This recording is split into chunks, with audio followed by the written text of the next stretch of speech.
कर्मों का फल। आकाश चारों ओर से काले बादलों से घिरा था। अचानक मौसम के बदलते अंदाज से रामू का मन चिंतित और विचलित था।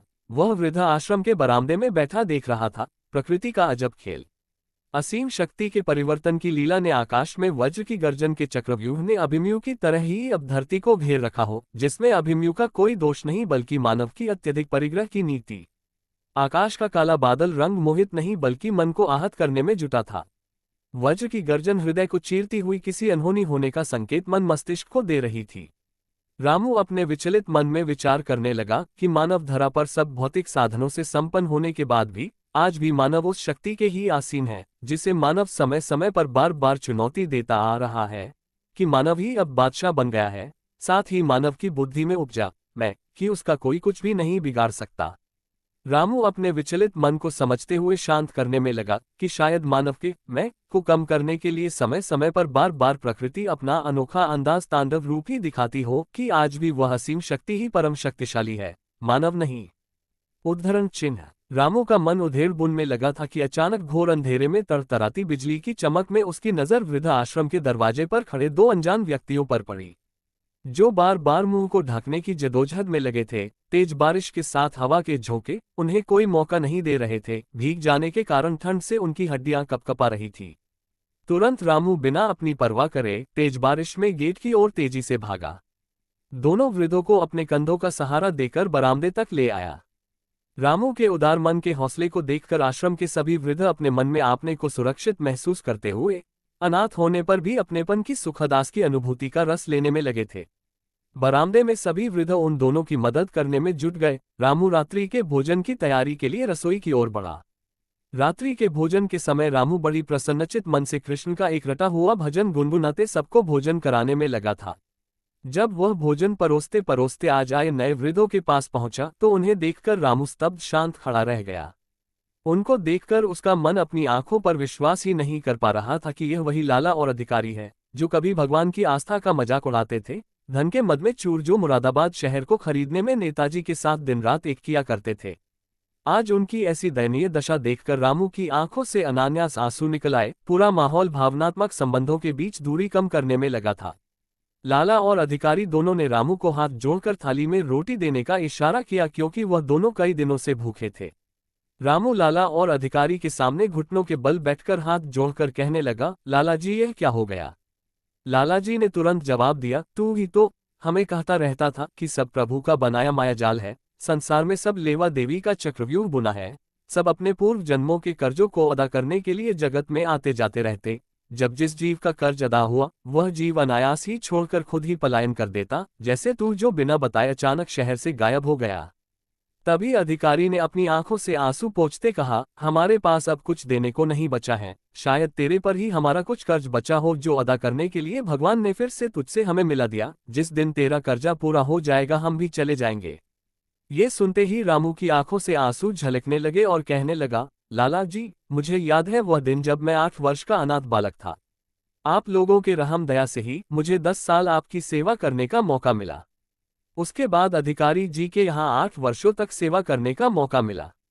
आपके द्वारा सेवा के बदले दी गई राशि कम नहीं थी, मगर पारिवारिक माहौल में होने वाली उधेड़-बुन से मेरा मन बहुत विचलित निराश रहने लगा था। परिवार में रिश्तों की महत्वता क्या होती है यह मैं समझ नहीं पाया था। क्यों इस जगत में मानव भौतिक साधनों को इकट्ठा करने में अपनों का ही गाला काटता आया, जबकि उसे इस जगत में कुछ वर्षों तक ही जीना है, फिर अंत में जगत से सब कुछ छोड़कर चले जाना है।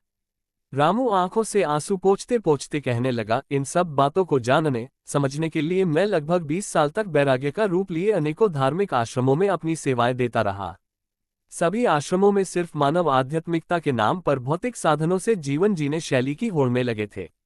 ऐसी अनोखी दुनिया से भी मेरा मन उब गया था। पिछले 5 वर्षों से इस वृद्ध आश्रम में बुजुर्गों की सेवा में लगा हूँ। मुझे लगता है कि अब सारी उम्र यही कट जाएगी, क्योंकि सेवा की प्रवृत्ति से ही मेरे मन को सुकून मिला है, नहीं तो ये संसार दुखों की पोटली। वैसे भी इस आश्रम में आए सभी वृद्ध जीवन का सत्य क्या है वह जान लेते हैं। इनमें न मैं है न अहंकार है, सिर्फ अपने स्वाभिमान पर लगे जख्मों को भरने के लिए सब आपस में मिलजुल कर प्रेम का मरहम एक दूसरे के जख्मों पर लगाते रहते हैं। अगले दिन लालाजी और अधिकारी आश्रम में दूसरे लोगों को कुछ न कुछ काम करते देख रामू के पास जाकर कहने लगे कि आश्रम में हमें कुछ काम दे दो। तुरंत रामू ने हाथ जोड़कर कहा कि साहिब ये क्या कह रहे हैं आप। तभी लालाजी ने जवाब दिया, अपार संपत्ति की होड़ में परिवार को मैंने एक मशीनी उपकरण समझा और इसी भाव से अपना जीवन जीता चला। रामू तुम तो जानते हो कि मशीनीकरण का क्या सिद्धांत होता है। जब तक मशीन उत्पादन करती रहे तब तक उसकी देखभाल होती रहती। जिस दिन उसकी समय अवधि पूर्ण होती या वह जर्जर होती और उस पर अधिक पैसा और खर्च होने लगे तो उस मशीन को निकाल देना ही एक समझदार कारोबारी का नियम है, जो मेरे बेटे शहर में एक अच्छे कारोबारी के नाम से जाने जाते हैं। अधिकारी भी रोते रोते कहने लगे कि सदा कुर्सी को सलाम होता है। कुर्सी पर रहते रहते मैंने बहुत लोगों के साथ अन्याय किया कि बुढ़ापे में जमा पूंजी काम आएगी, मगर ये नहीं समझ पाया कि बुढ़ापे में पूंजी नहीं खाई जाती, बल्कि सूखी रोटी और समाज का मान सम्मान ही बुढ़ापे का सहारा हो सकता है। मेरी सेवानिवृत्ति के कुछ महीनों पहले राजनीति के उतार चढ़ाव में विजिलेंस की जांच ने मेरी सब संपत्तियों पर सील लगा दी।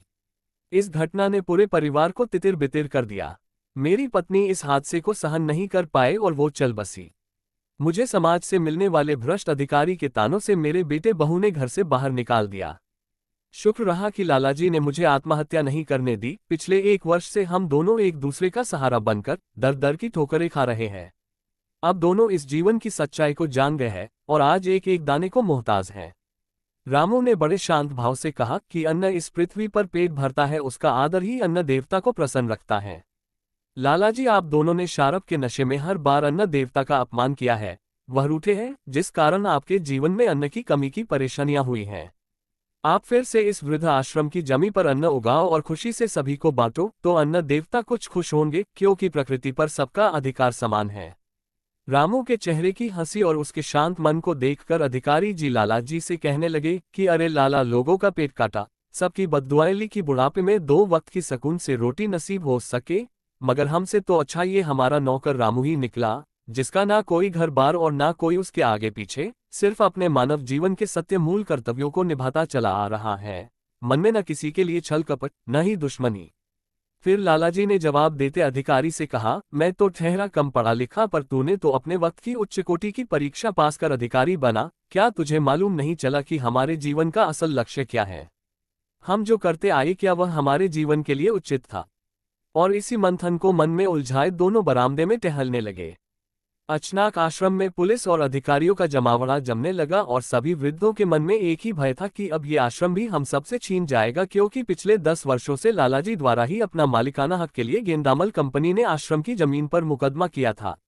अब मुकदमे का फैसला हुआ कि 5 लाख की राशि जमा कराकर बेनामी संपत्ति पर मालिकाना हक मिल सकता है। पहली प्राथमिकता आश्रम वालों की होगी। इस राशि को जमा करवाने के लिए सिर्फ 1 महीने की अवधि होगी।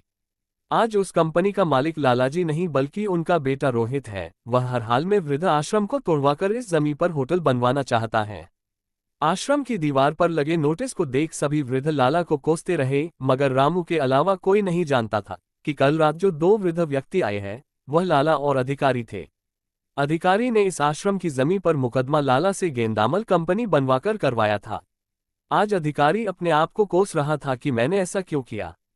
वृद्ध जीवन के अंतिम पड़ाव पर आस जगी कि दोनों के मन के पिटारे से निकले कर्मों के भुजंग उन्हें ही डसने में लगे थे। अपने किए कर्मों से आत्मग्लानि उनके शरीर से प्राण को झंझोर रही थी। व्याकुलता हर पल ऐसा दुखद प्रहार करती कि मानो यमराज सामने ही खड़ा हो।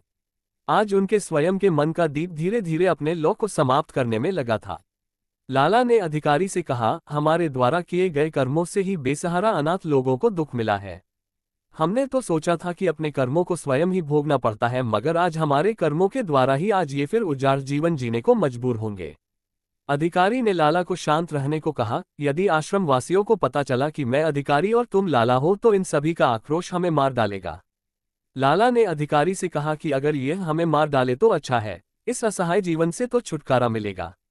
अब इस अंधेरे से भरे जीवन में कोई आस की कोई किरण नहीं, सिर्फ मानव जीवन जीने में एक ही वक्त में एक ही राह होती। कुछ दूर चलने के बाद तो वापस आ सकते हैं, मगर ज्यादा दूर निकल जाने से फिर लौटकर नहीं आया जा सकता। दोनों के मनों में ये जिज्ञासा शूल चुभ रही थी कि आखिर मानव जीवन का असली अर्थ और उसका असली लक्ष्य क्या है। मन में उठा ये प्रश्न उनको बार बार कोड़ने लगा रहा था, जो उनकी आत्मा पर जख्म पहुंचा रहे थे।